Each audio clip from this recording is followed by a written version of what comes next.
El siguiente segmento tiene contenido o opinión. La entrevista en A Primera Hora. Analizamos los hechos del momento junto a sus protagonistas. Muy bien, 8 de la mañana con 7 minutos. Gracias por la sintonía. Entramos ya en la recta final de nuestro espacio de noticias. Y vamos a retomar aquello que fue materia de la parte más extensa de mi comentario al inicio de este espacio, que tiene que ver con el veto total del proyecto de Código Orgánico de la Salud. Yo insisto en lo que dije y es apenas una posición personal de quien les habla. No puedo entender cómo una iniciativa que tuvo o estuvo bajo análisis durante 8 años, el gobierno se tomó apenas un mes para tomar una decisión que era el veto total. ¿Qué pasó con el papel de los ministros de salud del actual régimen? ¿Cuál era la posición durante los 3 años y 3 meses del gobierno del presidente Moreno sobre la construcción del proyecto de Código Orgánico de la Salud? ¿Qué papel tuvieron Verónica Espinosa, Catalina Andramuño y Juan Carlos Ceballos? ¿Dialogaron con la Asamblea? Bueno, le vamos a preguntar al doctor William Garzón. Él es presidente de la Comisión del Derecho a la Salud, que fue el órgano parlamentario que viabilizó la aprobación en la Asamblea Nacional del COS, que finalmente ha sido vetado totalmente por el Ejecutivo. Doctor Garzón, bienvenido, buenos días, ¿cómo le va? Buenos días, estimado Fabricio, gracias por la invitación y qué gusto estar en este medio de comunicación. ¿Cómo le cayó la noticia del veto total al Código Orgánico de la Salud? Decepcionado, defraudado, traicionado y como dije en la rueda de prensa, estimado Fabricio, el país, la salud del país está de luto. Y usted hace una intervención importante cuando dice, no entiendo, no logro entender cómo un trabajo de 8 años, y yo le agrego, lo han tirado al tacho de la basura, ni siquiera en 30 días, estimado Fabricio, porque una semana antes nosotros como comisión nos reunimos con este ministro, no con el ministro, con el equipo del ministro, para analizar la posibilidad de un veto, para ver si habían dudas, si habían preocupaciones, y lo único que manifestaron, Fabricio, era que tenían 22 observaciones, dudas en 22 artículos, y ni siquiera en estos 22 artículos estaban involucrados los artículos que generaban polémica. Y lo otro, 2 días antes, Fabricio, 48 horas antes de que el Ejecutivo envíe el veto total a la Asamblea Nacional, hablé yo con el secretario general de la Presidencia, hablé yo con la secretaria jurídica de la Presidencia y me dijeron, no tenemos ni idea todavía qué va a pasar con el Código Orgánico de la Salud. No nos hemos reunido con el presidente. Ojalá nos podamos reunir este viernes porque con esta emergencia del volcán ha sido imposible reunirse. Entonces, estamos hablando, perdón que le interrumpa, estamos hablando de 5 días antes de que se conozca la decisión del Ejecutivo. Usted habló con la secretaria jurídica y le dijo, no sabemos qué vamos a hacer. Así es, Fabricio. No tenían idea, no tengo información, no sé qué va a pasar. Y por eso sí es un balde de agua fría cuando 2 días después nos llega un veto total y hablan de que han hecho mesas técnicas y hablan de que han hecho innumerables reuniones y que resulta que ahora el código tiene más de 400 observaciones de forma y de fondo, cuando jamás eso manifestaron en las reuniones previas que por lo menos tuvimos como iniciativa de la comisión para analizar la posibilidad del veto con este ministro. Entonces, lo que usted me está diciendo es que no hubo tales mesas técnicas, o al menos ustedes no conocieron de tales mesas técnicas. Tampoco les invitaron. Por lo menos a nosotros no nos informaron eso, Fabricio. No nos dijeron que estaban reuniéndose. A nosotros, y no a nosotros, a mí personalmente, me dijeron que no tenían idea todavía qué iba a pasar con el veto porque no habían podido reunirse para analizar el documento. Oiga, me deja sin palabras con lo que está señalando usted, ¿eh? Me deja sin palabras porque uno hubiese esperado que durante estos 30 días el gobierno se tome en serio la revisión del Código Orgánico de la Salud, pero si a usted pocas horas o pocos días antes de la decisión le dicen que no saben qué van a hacer, ya llama mucho la atención. Yo le pregunto, durante estos, el código, si mal no recuerdo, fue aprobado el 25 de agosto. A partir del 25 de agosto, ¿usted tuvo algún tipo de conversación con el ministro de Salud? Directamente con él no. Nunca nos hemos reunido con el ministro de Salud para hablar del Código Orgánico de la Salud. Nunca él tuvo la preocupación de saber qué contenía el Código Orgánico de la Salud. Por eso yo lo he dicho reiteradamente, el ministro no tiene ni la más remota idea de lo que contiene el Código Orgánico de la Salud. No lo ha leído, no sabe lo que propone, no sabe lo que contiene. Nosotros hicimos este proyecto con la coordinación del Ministerio de Salud. Hay que recordarle al presidente de la República que anteriormente hubieron 2 ministras con las que trabajamos de manera coordinada, con Verónica Espinosa y con Catalina Andramuño. Se realizaron mesas de trabajo, hicimos una serie de reuniones, discutimos artículo por artículo con el ministerio, independientemente de quién esté. Lastimosamente, con este actual ministro, jamás nos hemos reunido para hablar del Código Orgánico de la Salud. Yo justamente planteaba esto que usted acaba de decir, planteaba en la primera parte de este espacio como interrogante, ¿cuál fue el papel de Verónica Espinosa, que fue la última ministra de Salud de Rafael Correa, y la primera ministra de Salud de Lenín Moreno? ¿Cuál fue el papel de Catalina Andramuño, que en el contexto de la pandemia renunció? ¿Y cuál fue el papel de Juan Carlos Ceballos? Me queda claro que sí hubo diálogos con Espinosa y con Andramuño, pero no con Ceballos, lo cual me llama la atención, porque al final es durante la administración de Ceballos en que se decide el veto total. ¿Usted tiene alguna presunción? ¿Usted cree que la decisión del gobierno fue política? Por supuesto, Fabricio. Ahí no hay el sentido común, cae por su propio peso. Si usted 2 días antes habla o tiene la información desde la Secretaría Jurídica, que es una de las primeras personas que debería estar al tanto de qué es lo que va a suceder con un veto, y le dice que no tienen ni idea, y resulta que 2 días después llega un veto total. No han hecho un análisis técnico, como dicen ellos en su rueda de prensa, del análisis del Código Orgánico de la Salud. Aquí habrá que investigar, habrá que ver quién está detrás, a quién le favorece, quién tiene el deseo de que se vete totalmente el proyecto, quién ordenó que se vete totalmente el proyecto.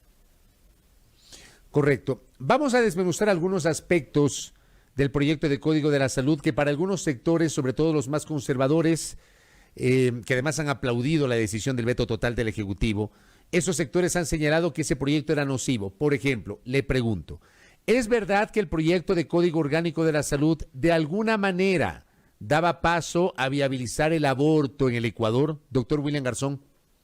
De ninguna manera, Fabricio. Eso es falso, que el Código Orgánico de la Salud de alguna manera fuera a viabilizar la posibilidad de un aborto. Y le voy a decir por qué. El artículo de la emergencia obstétrica lo único que hacía era garantizar la atención inmediata a una mujer que llegue con un aborto a una casa de salud. Cuando una mujer, le pongo un ejemplo, llega sangrando, una mujer que está embarazada, llega sangrando a una casa de salud, a una emergencia, el médico tiene la obligación de atenderla, de examinarla y luego de hacerle todo este chequeo previo. Si el médico diagnostica que hay un aborto, es decir, quiere decir que ya no hay vida intrauterina, que no hay latido cardíaco, la única responsabilidad del médico, estimado Fabricio, es salvarle la vida a la mujer, que es la única vida que queda, es salvarle la vida a la mujer. Y eso es lo que proponía el código, es decir, la obligación de una atención inmediata a las mujeres. Se ha vulnerado ese derecho hoy en el Ecuador. Si bien es cierto, la emergencia tiene que ser atendida, pero parece que el ministro desconoce, y es vergonzoso lo que sucede, porque parece que el ministro desconoce qué es lo que está sucediendo con las mujeres, Fabricio. Las mujeres están siendo judicializadas cuando llegan con un aborto a una casa de salud. Y eso es lo que justamente queríamos evitar, proteger a esas mujeres, proteger a los médicos para que puedan realizar un acto, una actividad de un aborto con todas las garantías jurídicas que lo respalden, para que tampoco los acusen a los médicos de que están obligando o están generando o motivando un aborto. Y lo otro que también propone el artículo de la emergencia obstétrica es lo contrario. Cuando este médico haga el examen respectivo y encuentre vida en ese niño y que es una amenaza de aborto, tiene que hacer todas las cosas bajo su conocimiento para tratar de salvarle la vida a esa madre y a ese niño. Pero eso mire, es lo que dice el código. Pero mire usted lo que escribió hace 24 horas, el día de ayer, el asambleísta Héctor Yepes, que está de acuerdo con el veto total del COS. Él escribió lo siguiente en su cuenta Twitter: No coman cuento, con o sin código de salud, ya la ley actual ordena atender abortos en curso y toda emergencia. Si hay riesgo de vida de paciente y un médico no atiende, va preso. Prohíbe toda tortura, incluso si ocurre en temas de orientación sexual. Esto dice Héctor Yepes. O sea, según la visión de Héctor Yepes, con o sin código igual iba a mantenerse esto, igual la ley actual protege o garantiza la atención en emergencia obstétrica, asambleísta Garzón.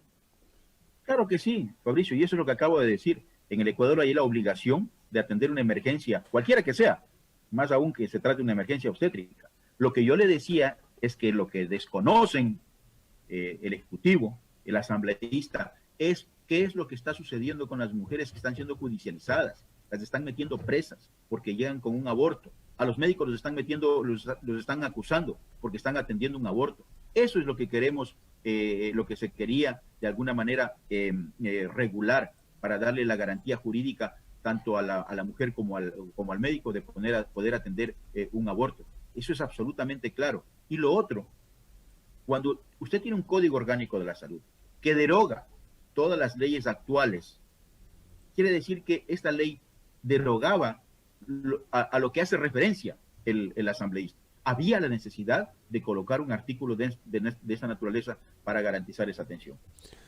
Lo otro, que también sectores conservadores e incluso algunas publicaciones de prensa hicieron se generaron mucha viralidad, de que supuestamente el código permite el cambio de sexo en niños y adolescentes. ¿Era cierto eso, asambleísta?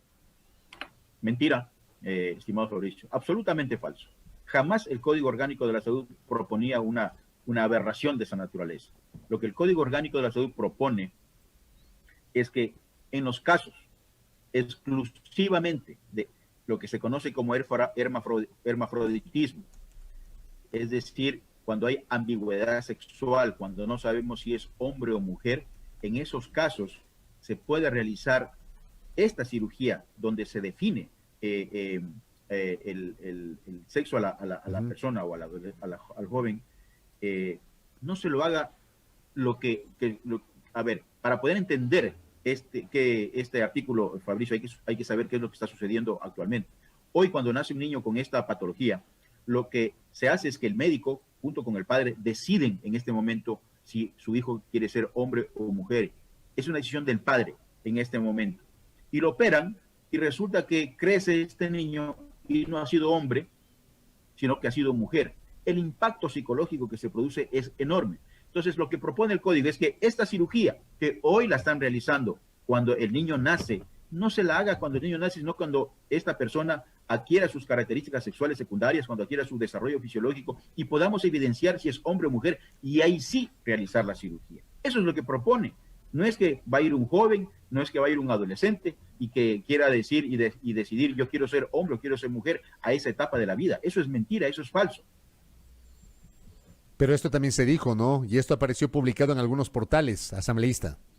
Por supuesto, claro, pero ahí hubo mala intención, como en todos los artículos que generaron polémica, y que generaron polémica porque siempre hubo mala intención, no hubo una buena lectura, no hubo un buen asesoramiento. La iglesia misma en los últimos días, recuerde Fabricio, dijo públicamente que efectivamente el código no incentivaba a que se produzca el aborto en el Código Orgánico de la Salud. Eso lo dijeron, pero lamentablemente hubo una mala intención ahí.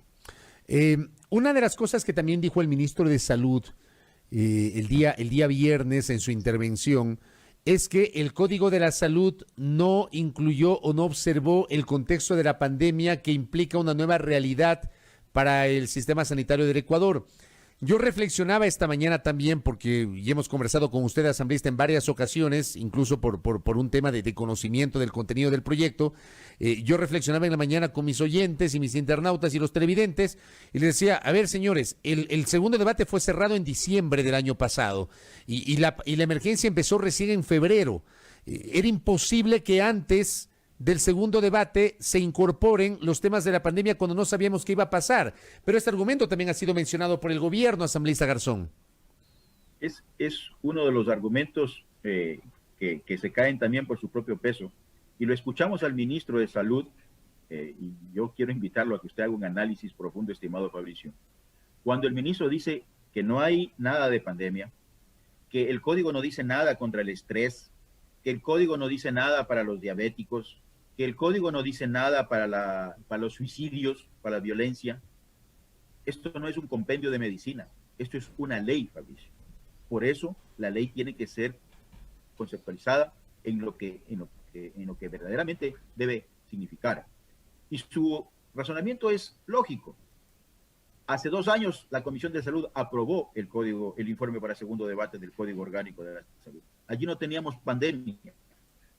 La pandemia recién fue este año. Sin embargo, Fabricio, varios artículos del Código Orgánico de la Salud hubieran coadyuvado para que el ministro tome decisiones adecuadas, importantes en esta pandemia, sin que en el código vaya a encontrar específicamente la palabra pandemia.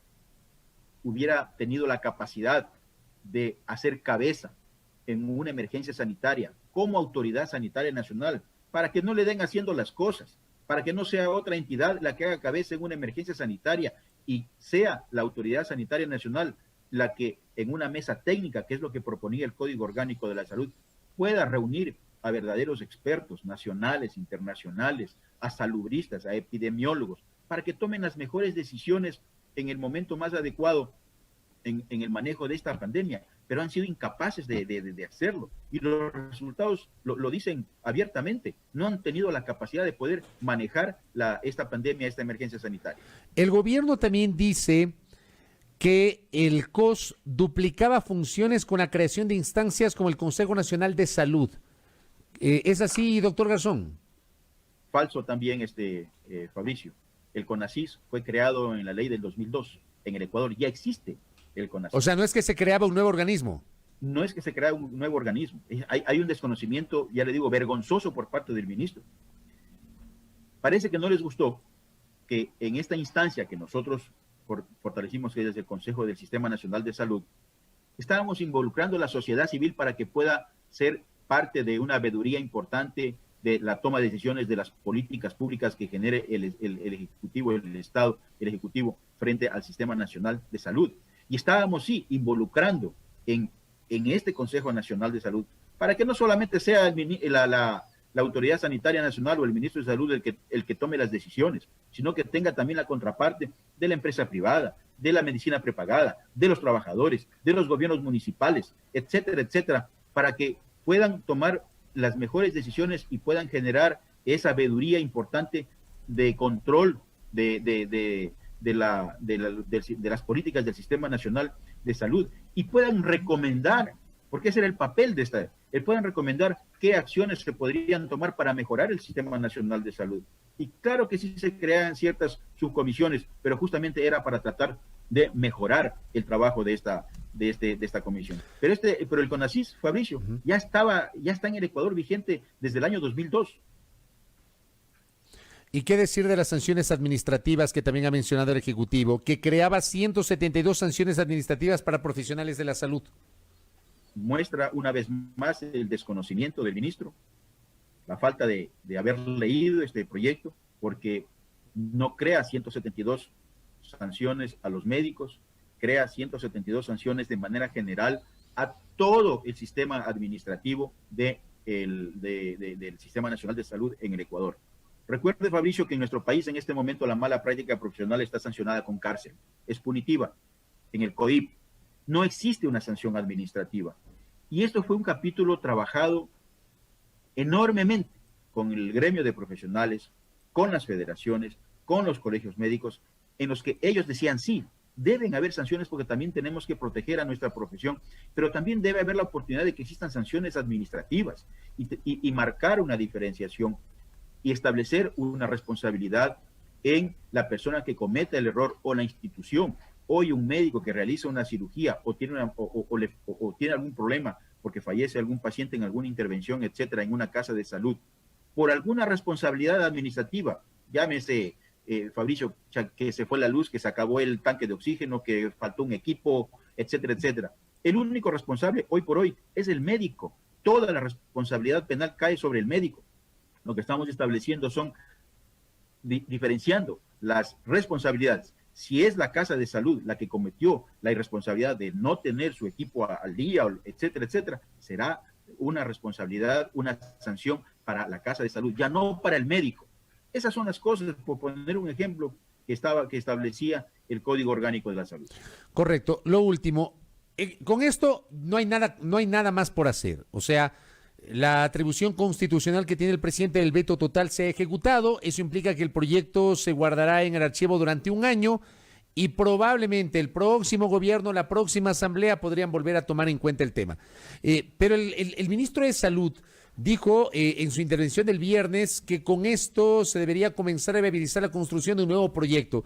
¿Usted cree que hay condiciones para hacerlo, tomando en cuenta que al gobierno le queda poco tiempo, le queda 8 meses, y además no noto que haya condiciones políticas para aquello? ¿Cómo le ve usted, asambleísta Garzón?